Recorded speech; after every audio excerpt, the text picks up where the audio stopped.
بنگلہ دیش حملہ کر لے، اس سے پہلے کہ چائنا حملہ کرتا ہے، چائنا کو جو ہے وہ ایئر بیس دیے جا رہے ہیں، اس میں ناظرین پاکستان کا ذکر،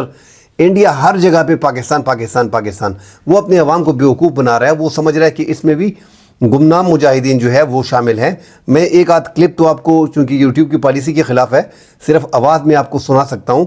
کہ ہر جگہ پہ پاکستان۔ بنگلہ دیش جانے کی ضرورت ہے کہ آپ یہ بتائیے، یہ انڈیا کا چکن نیک ہے، یہ انڈیا کا ویک پوائنٹ ہے، اچھا چلو مانا کہ انڈیا کا ویک پوائنٹ ہے، ایسا ہی کر کے لے گا، یہ تو بات بتاؤ بنگلہ دیش کے تھرو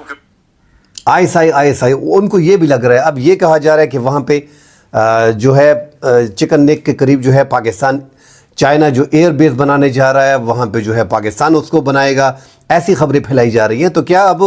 سلیگوری پہ تو آلریڈی نظر ہے، ایک بڑی خبر ہے کہ چائنا نے جو دعوت دی ہے بنگلہ دیش کے عبوری وزیر اعظم نے، محمد یونس نے، انہوں نے تو ٹریڈ کی بات کی ہے، مگر آپ خود سمجھتے ہیں کہ جب ان کے تعلقات آپس میں ٹھیک ہے نہیں، ٹریڈ آلریڈی بند ہے، تو ٹریڈ کیسے کیا جا سکتا ہے؟ تو یہ ایک اشارہ تھا جو انڈیا کو مل چکا ہے۔ انڈیا دوسرے ممالک میں انگل کرتا ہے، اور حالانکہ یہاں پہ انسرجنسی ان کی جو منی پور ہے، آسام ہے، ناگالینڈ ہے، میزورام ہے، یہاں پہ آلریڈی علیحدگی پسند تحریکیں جو یہ چل رہی ہیں، اور حسینہ واجد کی جب ان کی حکومت تھی تو اس بارڈر پہ جو ہے وہ انڈیا کے ساتھ مل کے، انڈیا کی فوج کے ساتھ مل کے وہاں پہ جو ہے کارروائی کی گئی تھی، اور آسام اور منی پور کے جو آزادی پسند تحریک کے لوگ تھے ان کو کچلا گیا تھا۔ اب وہ تحریکیں جو ہیں وہ دوبارہ اٹھ رہی ہیں، جس طرح پاکستان میں بلوچستان کے علاقے میں اس ٹائم پہ BLA کو سپورٹ کیا جا رہا ہے، باہر ممالک میں ان کے لیے پروٹیسٹ کیے جاتے ہیں، ان کے جھنڈے بنائے جا رہے ہیں، بنگلہ دیش میں ایک آدھ جگہ پہ، بلوچستان میں ایک آدھ جگہ پہ وہ ویڈیو وغیرہ بنا کے انڈیا کا جھنڈا پیش کرتے ہیں۔ اسی طرح ناظرین اب پاکستان کو بھی یہ جو سلیگوری کوریڈور ہے جو چائنا ہے، اب وہاں پہ آ کے بیٹھ جائے گا۔ ایک دعوت دی ہے بنگلہ دیش نے، اور چائنا آ کے ادھر بیٹھنا پسند کرے گا، کیونکہ یہ چکن نیک کو کاٹنا ہی پڑے گا، اور یہ کٹے گی، یہ انڈیا کے ساتھ رہ ہی نہیں سکتے۔ ان کی ثقافت، ان کا کلچر، ان کی زبان، ان کا رہن سہن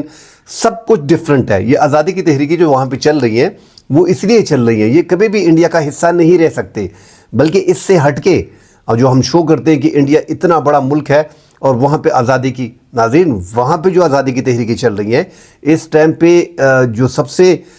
زیادہ جو 14 ریاستوں میں جو آزادی کی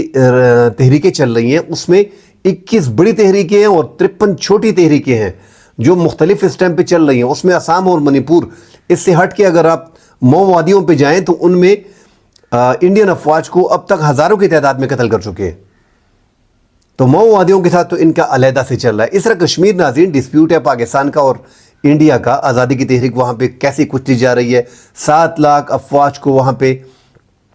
ان لوگوں کے لیے کنٹرول کرنے کے لیے پھینکا گیا ہے۔ ایک خاندان کے سر پہ 10 فوجی کھڑے ہیں،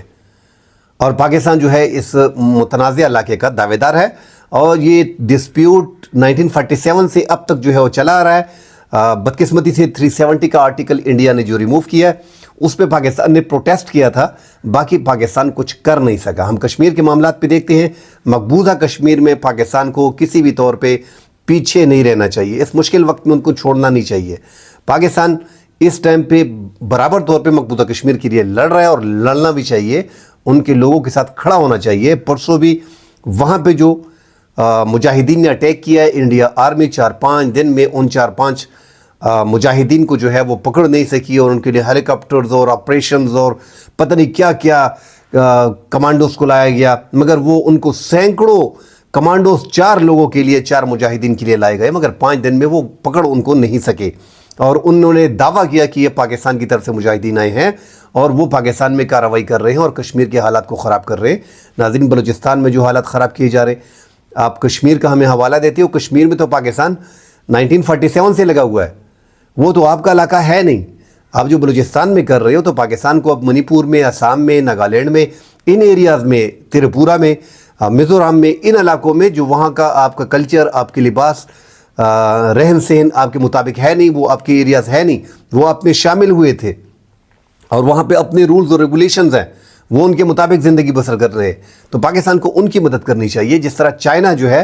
انہوں نے ایک وار کیا ہے، اور وہ آ کے اب بنگلہ دیش میں بیٹھ کے، یہ بڑا اچھا ہے کہ پاکستان اور بنگلہ دیش کا اور چائنا کا ایک علیحدہ سے ناظرین جو سیٹ اپ بننے جا رہا ہے اس میں آگے آپ دیکھیں گے کہ سیکیورٹی کے حوالے سے، آپریشنز کے حوالے سے یہ ایک جوائنٹ ٹیم ہوگی جو آگے کام کرے گی، اور انڈیا کے لیے بڑی مشکلات آگے جو ہے وہ آنے والی ہیں، اور وہ مشکلات ان کے لیے اس لیے آنے والی ہیں ناظرین کہ وہ ہر کنٹری میں آپ دیکھیں تو وہ انگل کرتا ہے، ان کی راہ جو ہے وہ پاکستان کے بلوچستان میں لگی ہوئی ہے۔ تو پاکستان بھی ناظرین اپنے اب جو گمنام مجاہدین ہیں اس کے ذریعے جو ہے وہ پاکستان کی لگا ہوا ہے، اور پاکستان کو لگنا بھی چاہیے۔ جو سلی گوری کوریڈور ہے انڈیا کا، جو 7 سسٹر ریاستیں ہیں اور ایک ریاست جو ہے وہ بردر ریاست ہے سکم بھی ناظرین چائنا کو اور دلی کو آپس میں ملاتا ہے، تو وہ بھی ایک ایسا ایریا ہے، وہاں پہ بھی ڈسپیوٹ کافی پایا جاتا ہے، متنازع علاقہ ہے۔ یہ 7 اور یہ 8 یہ ایسے ریاستیں ہیں کہ یہ انڈیا کے ساتھ نہیں رہ سکتی۔ ناظرین 2017 میں چائنا نے بھوٹان کا علاقہ ڈوگم میں ایئر بیس جو ہے اس ایریا میں ایئر بیس بھی بنائے ہیں، 13 مختلف چھوٹے ایئر بیس جو ہے وہاں پہ بنا رکھے ہیں۔ یہ جو سلی گوری ہے کوریڈور، ایک طرف بھوٹان ہے، ایک طرف نیپال ہے، ایک طرف بنگلہ دیش ہے اور ایک طرف انڈیا ہے، تو یہ انتہائی اہم ہے اور چائنا کی اس پہ نظر ہے، اور انڈیا مشکلات میں آیا ہوا ہے جو بنگلہ دیش نے دعوت دی ہے۔ اب چائنا وہاں پہ قریب آ کے جو ہے وہ بیٹھ جائے گا اور وہاں پہ ایئر بیس بنائے گا۔ اب وہ ایئر بیس کا ٹھیکہ جس طرح انڈیا پھیلا رہا ہے کہ پاکستان کو ملے گا، اچھی بات ہے، جو ہمارا بردر ملک ہے بنگلہ دیش، تو وہاں پہ ہم ایئر بیس بنا لیں گے، کیوں بنگلہ دیش میں ٹھیکیداروں کی کمی ہے۔